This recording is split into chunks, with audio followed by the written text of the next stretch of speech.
আমি স্বপ্না কিচেনে আপনাদের সবাইকে স্বাগত জানাই। আজকের আমাদের রেসিপি সয়াবিন আলুর তরকারি।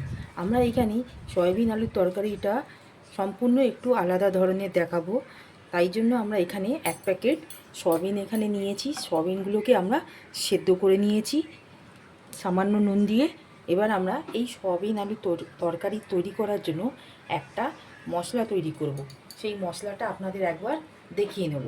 এখানে গ্যাসের ফ্লেমে আমরা ওভেনে প্যানটা বসিয়েছি। এবার গ্যাসটা আমরা এখানে অন করে নেব। প্রথমে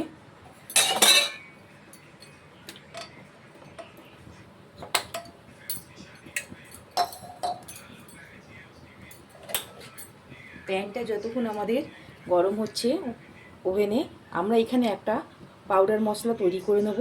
পাউডার মশলার মধ্যে আমরা এখানে নিয়েছি গোটা গোলমরিচ বড় চামচের 1 চামচ, গোটা ধনে বড় চামচের 1 চামচ, গোটা জিরে বড় চামচের 1 চামচ, আর নিয়েছি গোটা গরম মশলা। গরম মশলার মধ্যে নিয়েছি আমরা লবঙ্গ, এলাচ আর দালচিনি। এই সমস্ত উপকরণ আমরা এই প্যানের মধ্যে দিয়ে ঠিক হালকা করে ভেজে নেব।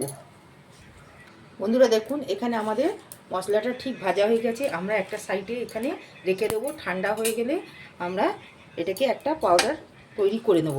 এবার আমরা ওভেনে কড়াটা বসালাম। কড়াটা আমাদের গরম হলে এখানে আমরা আলু ভালো করে পরিষ্কার করে ধুয়ে কেটে নিয়েছি। এবার এই আলুগুলোকে আমরা তেলে লাল করে ঠিক ভেজে নেব। কড়াটা গরম হয়ে গেছে, এখানে আমরা তেলটা দিয়ে দিচ্ছি। এটা আমরা রিফাইন অয়েল দিয়ে তৈরি করছি। আপনারা যদি মনে করেন মাস্টার অয়েল বা সরষে তেল দিয়ে তৈরি করতে পারেন।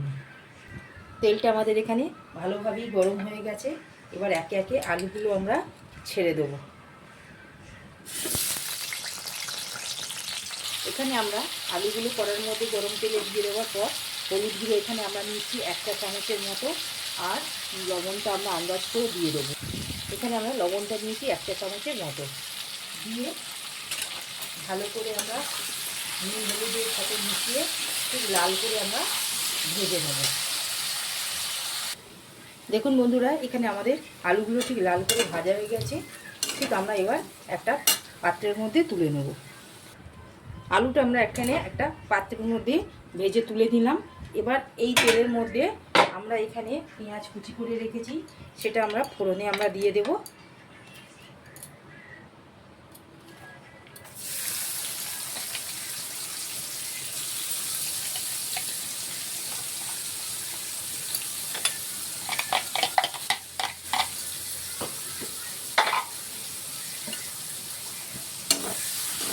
দিয়ে পেঁয়াজটা আমরা ঠিক লাল করে ভেজে নেব, যাতে পেঁয়াজের কোনো গন্ধ না থাকে।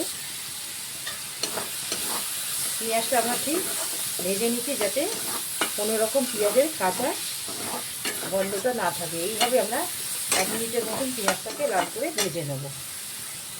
যতক্ষণ আমাদের এখানে পেঁয়াজটা ভাজা হচ্ছে, আমরা এখানে আদা রসুন নিয়েছি, সেটাকে আমরা একটা পেস্ট তৈরি করে নেব। পেঁয়াজটা দেখুন এখানে আমাদের ঠিক লাল হয়ে গেছে। ঠিক এখানে আমরা আদা রসুনের যে পেস্টটা করে রেখেছিলাম সেটা আমরা এখানে দিয়ে দেবো। এখানে আমরা এই পেস্টটা দিয়ে দিব।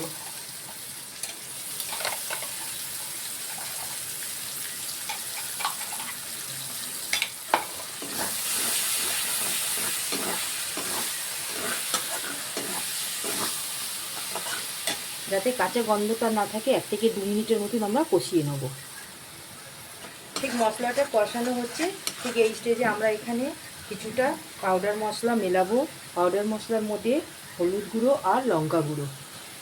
এখানে আমরা এই চামচের 1 চা চামচের মতন হলুদ গুঁড়ো দিলাম। আর কালারের জন্য আমরা এখানে কাশ্মীরি লঙ্কার ব্যবহার করব, কারণ আমরা ওখানে গোলমরিচটা যখন মশলাটা ভাজছিলাম তখন আমরা গোলমরিচের ঝালটা দিয়েছিলাম। যদি আপনারা মনে করেন এখানে কাশ্মীরি লঙ্কা আর ঝাল গুঁড়ো লঙ্কা দিলে আপনারা দিতে পারেন। ঝালটা আপনারা যদি বেশি খান সেই বুঝেই দেবেন।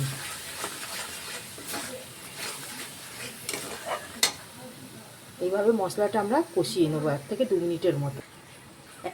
1 থেকে 2 মিনিট হয়ে গেছে। এখানে আমরা টমেটোর কেটে রেখেছি, সেটা আমরা দিয়ে দিলাম।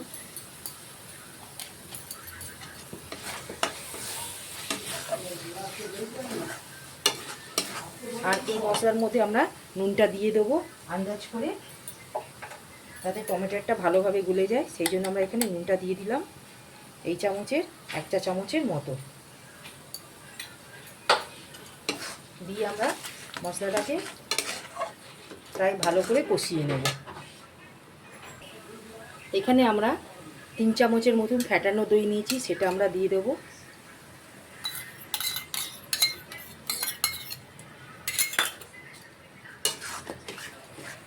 দইটা দেওয়ার সময় আপনারা গ্যাসের ফ্লেমটা একদম লোতে রাখবেন, নাহলে দইটা কেটে যেতে পারে। আমরা এখানে গ্যাসের ফ্লেমটা লোতে রেখে দইটা আমরা মশলার মধ্যে দিয়েছি।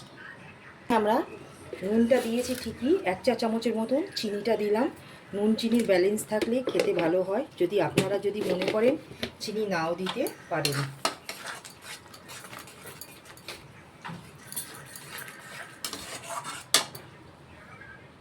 এক থেকে 2 মিনিটের মতন দই দেওয়ার পর আমরা মশলাটাকে কষিয়ে নেব।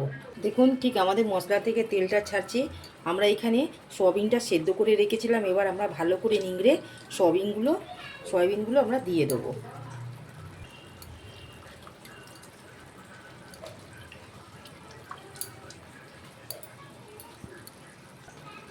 এখানে আমরা সয়াবিনের বড়িগুলো দিয়ে ঠিক মশলাটার সঙ্গে ভালো করে 1 থেকে 2 মিনিটের মতন আমরা কষিয়ে নেব। সয়াবিনটা দেখুন আমাদের ঠিক কষানো হয়ে গেছে। ঠিক এই স্টেজে আমরা এখানে জল দিয়ে দেবো।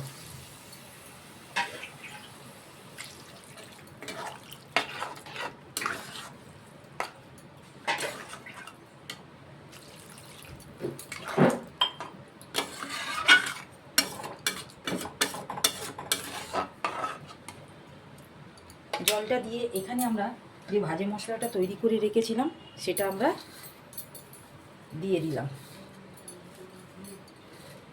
অল্পটা বাঁচিয়ে রাখবো, আমরা ঠিক নামাবার সময় দেব। ভেজে রাখা আলু সেগুলো আমরা দিয়ে দিলাম।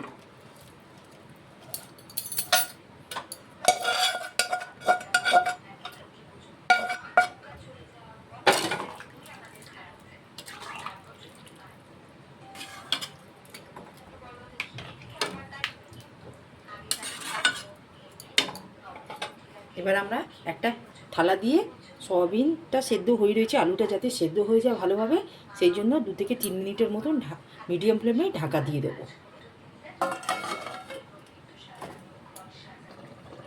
বন্ধুরা আমরা ঢাকাটা দিয়ে একবার দেখে নেব আমাদের কতটা তরকারি, সয়াবিন আর আলুর তরকারিটা কতটা তৈরি হয়েছে। এখানে দেখুন আমাদের আলুটা ভালোই সেদ্ধ হয়ে গেছে। ঠিক এই স্টেজে আমরা গ্যাসের ফ্লেমটা অফ করব ঠিকই, কিন্তু এখানে যে মশলাটা ভাজা মশলা হাত রেখে দিয়েছিলাম আমরা, সেটা আমরা উপর থেকে ছড়িয়ে দেব।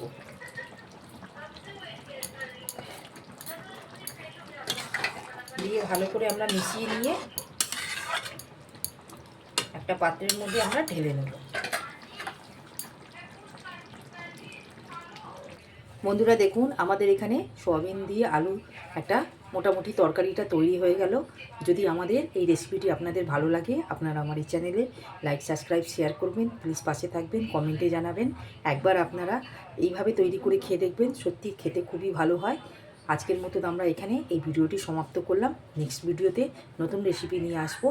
ধন্যবাদ।